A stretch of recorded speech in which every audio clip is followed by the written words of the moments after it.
Hace unos días grabé un vídeo en el que automatizaba unas tareas. Concretamente extraíamos los nombres de las tablas de una consulta bastante extensa de SQL y lo hacíamos con el bloc de notas y con Visual Studio Code. Bueno, pues hoy lo vamos a hacer con WSL, que es como una especie de máquina virtual que replica pues la funcionalidad y la operatividad de un sistema Ubuntu o de un sistema Kali Linux, porque depende de la distribución que quieras instalar. Puedes instalar todas ellas, de hecho hay varias, hay un listado de distribuciones, busca por internet e instálate WSL porque yo te lo recomiendo. Y con WSL, pues imaginaos, tener un Linux en tu sistema Windows, pues la cantidad de cosas que vas a poder hacer es una brutalidad, sobre todo si tienes conocimientos de Bash y por supuesto de Linux. Entonces, yo aquí, si hago un ls, fijaos que tengo la consulta SQL que habíamos modificado, exactamente la misma. De hecho, si hacemos nano consulta, daos cuenta que aquí tengo, bueno, pues con esta particularidad de formato y de colores, tenemos la misma consulta y lo que queremos es extraer a través de comandos pues los nombres de las tablas, como hicimos en el bloc de notas, pues lo vamos a hacer, pero en este caso no vamos a recurrir a Python ni vamos a recurrir a ninguna herramienta que no sean comandos propios de Linux, que concretamente va a ser grep y alguno más. Vamos a salirnos de aquí con control X y entonces lo primero que vamos a hacer es que necesito ver el contenido de ese archivo y lo voy a hacer con el comando cat. Le doy a intro y fijaos que estoy viendo y me está sacando por la salida estándar pues todo el código SQL que está ingresado concretamente, que contiene más bien el archivo consulta.sql. Bien, vamos a borrar. Hacéis un clear o pulsáis control L, que viene a ser lo mismo, y volvemos a ejecutar el mismo comando, pero en este caso le vamos a pasar un pipe con el barrote con la barra vertical, y vamos a poner un grep. ¿Grep qué es? Bueno, pues grep es como cuando pulsábamos control H y nos íbamos a ese buscador en el que podíamos utilizar expresiones regulares, pues grep va a hacer exactamente lo mismo, pero a través de comando y de una serie de flags que le vamos a pasar nosotros. ¿Qué son los flags? Pues son estas banderitas, estos comandos adicionales, estos parámetros adicionales que le ponemos a cualquier comando y que vamos a modificar el comportamiento de ese comando. Por ejemplo, si yo le pongo -o, lo que va a hacer es que me va a visualizar por pantalla exclusivamente las coincidencias que encuentren en función del patrón de búsqueda que yo le ponga. Si le pongo, por ejemplo, la E mayúscula, pues voy a poder utilizar expresiones regulares más complicadas que las típicas, pues empieza por H o empieza por no sé qué o termina por no sé cuánto. No, voy a poder utilizar pues caracteres más profundos, digamos, y con un significado pues mucho más funcional dentro de una expresión regular. Para eso pongo E, que sería lo mismo que utilizar el alias egrep, ¿de acuerdo? Pero no sé por qué extraña razón, a mí me gusta más utilizar la bandera E. Seguramente alguien me dirá, no, pues es mejor egrep porque tal. Bueno, vale, será mejor, no digo que no, pero a mí me gusta ponerle la E mayúscula ahí. Y a continuación voy a poner la I en minúscula, que lo que hace es volver esto insensible a las mayúsculas y a las minúsculas, con lo cual, si encuentra una E mayúscula y encuentra una E minúscula, va a ser la misma coincidencia, por tanto me la va a devolver, ¿de acuerdo?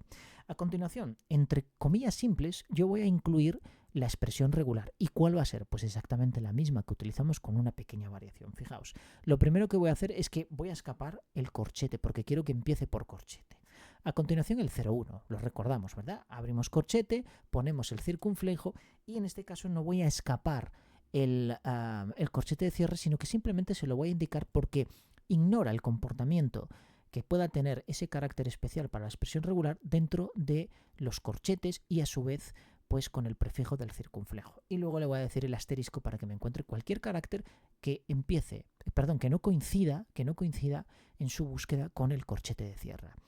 Cierro la comilla y le doy a intro. Y fijaos que tengo todo el listado de las tablas en color rojo, que es normalmente el color, todo eso se puede modificar, ¿de acuerdo? Es simplemente un comportamiento pues asociado al comando grep y por supuesto a las búsquedas que nos está encontrando. Si nosotros omitiéramos el -o, das cuenta que me va a visualizar todo el contenido y me destaca en rojo solo las búsquedas, pero en este caso yo todo lo demás no lo quiero, yo simplemente quiero que me visualice pues las coincidencias con el patrón de búsqueda. Le doy a intro y aquí lo tengo. Bien. Bien, ahora necesito eliminar los duplicados. Bueno, pues muy fácil. Existe un comando que se llama short que me permite ordenar y al mismo tiempo, si le paso el flag -u, me elimina los duplicados. Por tanto, le doy a intro y fijaos que me devuelve las 10 tablas que habíamos obtenido en el ejercicio anterior, en el vídeo con el bloc de notas y todo esto. ¿Por qué sé que hay 10? Bueno, puedo contarlas. Puedo poner wc-l, que wc lo que hace es un comando que cuenta líneas, y si le pongo -l,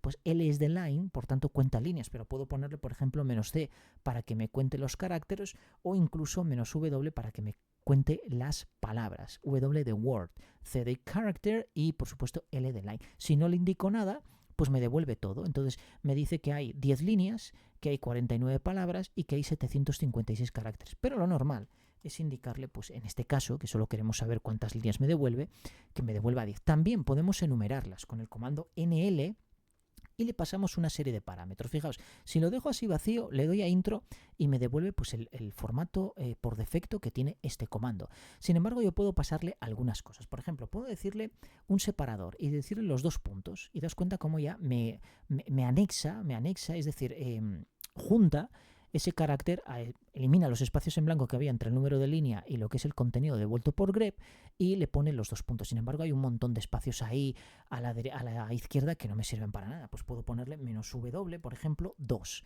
Y de esta manera lo que hace es que, fijaos, que deja espacio en blanco, pero solo en aquellos números que son inferiores a las 2 cifras, en este caso que es el número mayor, ¿no?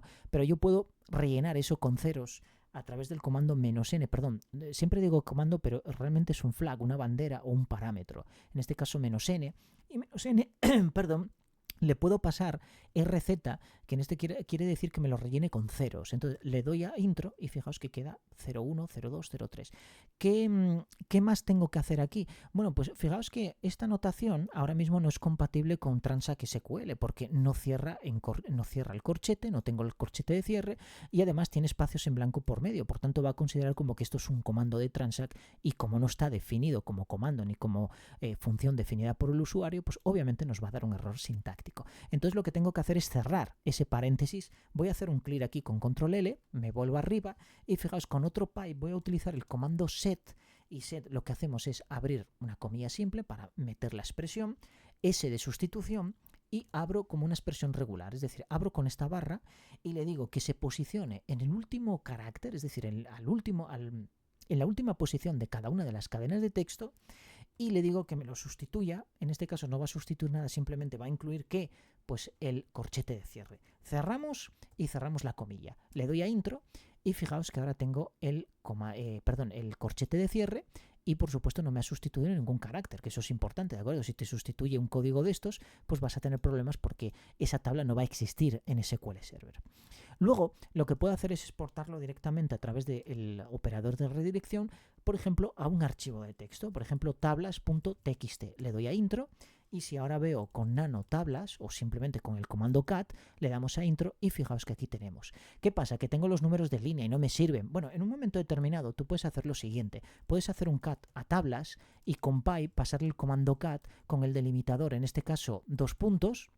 Bueno, esto tengo que separarlo, que si no me va a dar error, y luego decirle que te coja el field 2. Le das a intro y aquí lo tienes. Y esto, pues puedes redirigirlo perfectamente a tables. Vamos a llamarle tables.txt. Si hacemos un nano o un cat de tables, fijaos que ahora tengo las tablas perfectamente, únicas, ¿no? En una cadena de texto únicas, y por tanto ya puedo pues cargar SQL Server y hacer aquí un select asterisco, que siempre pulso el carácter que no es, asterisco from lo que sea, y yo ya puedo ver pues todo el esquema y toda la estructura de esta tabla sin ningún tipo de problema. Estos son los comandos fundamentales, sobre todo para extraer información de archivos de texto. Hay muchos más, ¿de acuerdo? Hay muchísimos más, hay infinidad. De hecho, si os gusta el tema de Linux, os vais a encontrar con 100.000 cosas, ¿de acuerdo? Bueno, esto lo he hecho mal, pero fijaos que también podemos tenerlo por consola, copiarlo, pegarlo y hacer infinidad de cosas con ello. Bueno, espero que esto sirva, que os guste esta serie de comandos. La verdad es que son comandos muy útiles a la hora de trabajar con archivos de texto, con contenido, extraer información de ellos. De hecho, de aquí deriva todo el tema de tratamiento de datos. Es más, muy probablemente grabe un vídeo en un momento determinado de cómo poder, pues a través de comandos de Linux, hacer las mismas transformaciones que hacemos, por ejemplo, en Excel o en otros programas como Power BI o incluso a través de SQL en SQL Server o MySQL o cualquier base de datos. Yo digo SQL Server porque es normalmente con el servidor que más trabajo, pero sí que se puede hacer, pues todo esto es compatible al final con el lenguaje de MySQL, de Postgre, de DB2, en fin, de la base de datos con la que trabajáis. Incluso podéis hacer un pipeline bastante curioso con bases de datos no SQL como MongoDB, que es muy interesante y además trabaja con JavaScript. Bueno, vamos a dejarlo aquí. Espero que esta pequeña píldora os haya servido y por supuesto si tenéis cualquier cuestión, cualquier pregunta, me lo dejáis en comentarios y yo os responderé lo antes posible. Muchísimas gracias por seguirme y nos vemos en el siguiente vídeo. Adiós.